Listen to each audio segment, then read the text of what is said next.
एक शोक संतप्त गणतंत्र के एक अदना नागरिक समझिए या एक जनप्रतिनिधि समझिए, उसकी ओर से कुछ बातें कही जा रही हैं और सबसे पहले माफीनामा उन तमाम लोगों को जिनकी मौत को भी हम एक्नॉलेज नहीं कर रहे हैं, जो हम जान ही रहे हैं कि वो मारे गए। तो ये माफीनामा सर सिर्फ मेरा नहीं है।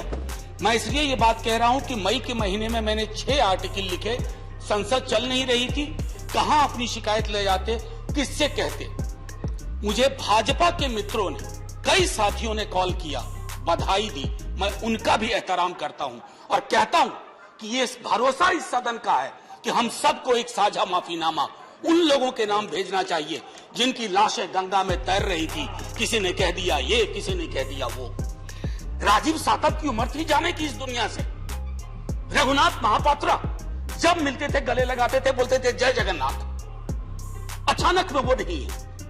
ये पीड़ा व्यक्तिगत है, आंकड़ा मैं नहीं कहना चाहता हूं, मेरा आंकड़ा, तुम्हारा आंकड़ा। अपनी पीड़ा में आंकड़ा ढूंढिए।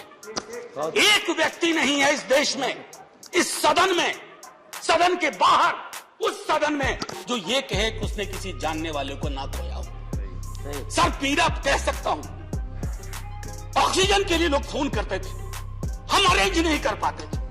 लोग समझते हैं सांसद है, ऑक्सीजन पहुंचा देगा।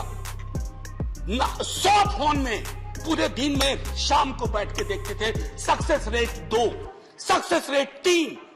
हमको कौन सा आंकड़ा कोई बताएगा साहब? हमको नहीं चाहिए, किसी आंकड़े की बात नहीं करनी है। हमें देखना है कि जो लोग गए वो जिंदा दस्तावेज छोड़ के गए हैं हमारे फेलियर का। मैं आपकी बात नहीं कर रहा हूं साहब। आप कहिएगा 70 साल में कुछ नहीं हुआ, मैं उसमें जाना ही नहीं चाहता। ये कलेक्टिव फेलियर है 47 से लेके अब तक की सारी सरकारों का। क्या बना दिया हमने?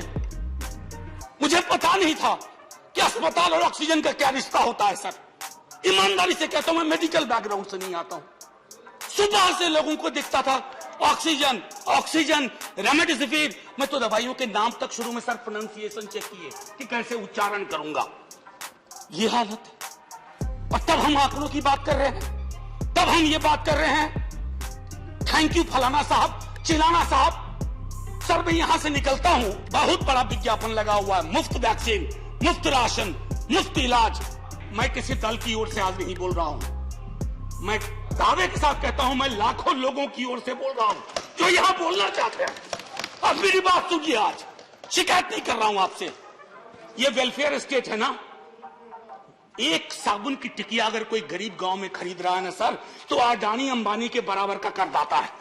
आप उसको कह रहे हो मुफ्त, मुफ्त वैक्सीन, मुफ्त इलाज, मुफ्त राशन। नहीं साहब, कुछ मुफ्त नहीं है, उसका स्टेक है।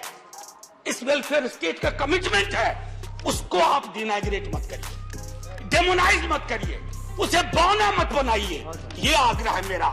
बहुत बड़ी बड़ी बातें नए नए कानून की हो रही है। राइट टू हेल्थ की बात क्यों नहीं करते हम लोग? राइट टू हेल्थ, स्वास्थ्य का अधिकार, उसमें कोई किंतु परंतु लेकिन परंतु नहीं। सीधे तौर पे स्वास्थ्य का अधिकार constitutionally guaranteed. Right to life के साथ लिंक करिए। किसी अस्पताल की मजाल नहीं होगी कि वो उस खिलवाड़ कर पाए उस राइट टू लाइफ का। करना नहीं चाहते। राइट टू वर्क, उस पर काम करिए।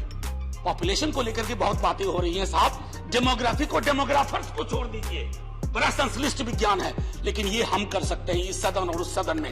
Right to life, right to work पे लेजिस्लेशन लाइए ताकि कोई आपदा आए। अभी तो हमारे लीडर ऑफ हाउस नहीं है, नए नए बने हैं। उनसे मैं कहता, जब वो रेल मंत्री थे, हॉस्पिटैलिटी सेक्टर के लोगों को निकाल दिया गया। इसी कोरोना काल में मैंने लगातार आवाज उठाई, कोई सुनने वाला नहीं है सर, कोई नहीं सुन रहा। अगर आप सांसद की नहीं सुन रहे हैं तो जो छोटे अदना संविदा वाले नौकरी से निकाले गए उसकी कौन सुनेगा सर? एक और अद्भुत चीज हुई इसी कोरोना के दौरान, माननीय उपसभापति महोदय, जब हाहाकार मचा हुआ था हॉस्पिटल के लिए, आईसीयू बेड्स के लिए, दवाइयों के लिए, यह हाहाकार जब मचा हुआ था, सरकारें, मैं सिर्फ केंद्र को नहीं कह रहा हूं, कई राज्य सरकारें भी नदारत थी। वो 1.5 महीना कैसे बिताया है इस मुल्क ने। हमारे सदन के कोई लोग बड़े मुश्किल से बच के आए हैं, मैं नाम नहीं लूंगा। पूरे देश ने वो वक्त कैसे बिताया है, नाइटमेयर की तरह लगता है सर, डरावना लगता है। एक मेरा स्टूडेंट पढ़ा है, वह 37 साल का, हॉस्पिटल का बेड जब तक मैंने अरेंज किया वो दुनिया छोड़ के जा चुका था। मैं इसलिए बार बार इसको इसलिए ये कह रहा हूं कि इसमें व्यक्तिगत पीड़ा को ढूंढिए, तब हम इसका निदान ढूंढ पाएंगे। मेरी नाव तुम्हारी नाव, मेरा काल तुम्हारा काल, ये तो बहुत कुछ हुआ, इस भौकाल से आपको कुछ हासिल नहीं होगा। सर बस 1 मिनट और लूंगा। सरकारें फेल नहीं की, सिस्टम फेल कर दिया। अरे साहब ये सिस्टम कौन क्या है?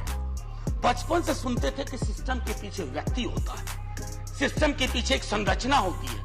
अगर वो सिस्टम फेल किया है, चाहे दिल्ली में या किसी गांव की गलियों में, तो वहां की सरकारें फेल की। सिस्टम का नाम इसे मत दीजिए, क्योंकि यही वो सिस्टम बनाते हैं। आज जय हिंद बोलने में भी वो खुलूस नहीं आ रहा है जो आम दिनों में हुआ करता है। मैं सिर्फ इतना आपसे आपके माध्यम से कहना चाहता हूं, मैंने एक शिकायत नहीं की सर, किसी से नहीं। किससे शिकायत करेंगे? आहत हूं, जगाना चाहता हूं स्वयं को भी, आपको भी, क्योंकि अगर गंगा में तैरती लाशें, सर जिंदगी में डिग्निटी चाहिए, मौत में उससे बड़ी डिग्निटी चाहिए। हमने अनडिग्निफाइड डेथ को विटनेस किया है, और अगर हमने इसको दुरुस्त नहीं किया सर, आने वाली सदियां माफ नहीं करेगी। आप बड़े बड़े इश्तेहार छपवाओ, अखबारों के 4 पन्ने रंग दो, फलाना थैंक यू सर, इतिहास को थैंक यू कहने का मौका मिलना चाहिए। धन्यवाद। जय हिंद साहब। अगर मेरी बात से फिर भी किसी को कष्ट पहुंचाओ, मैं उन्हीं लाखों लोगों की धन्यवाद डेड बॉडी के बिहाफ पे आपसे माफी मांगता हूं। जय हिंद।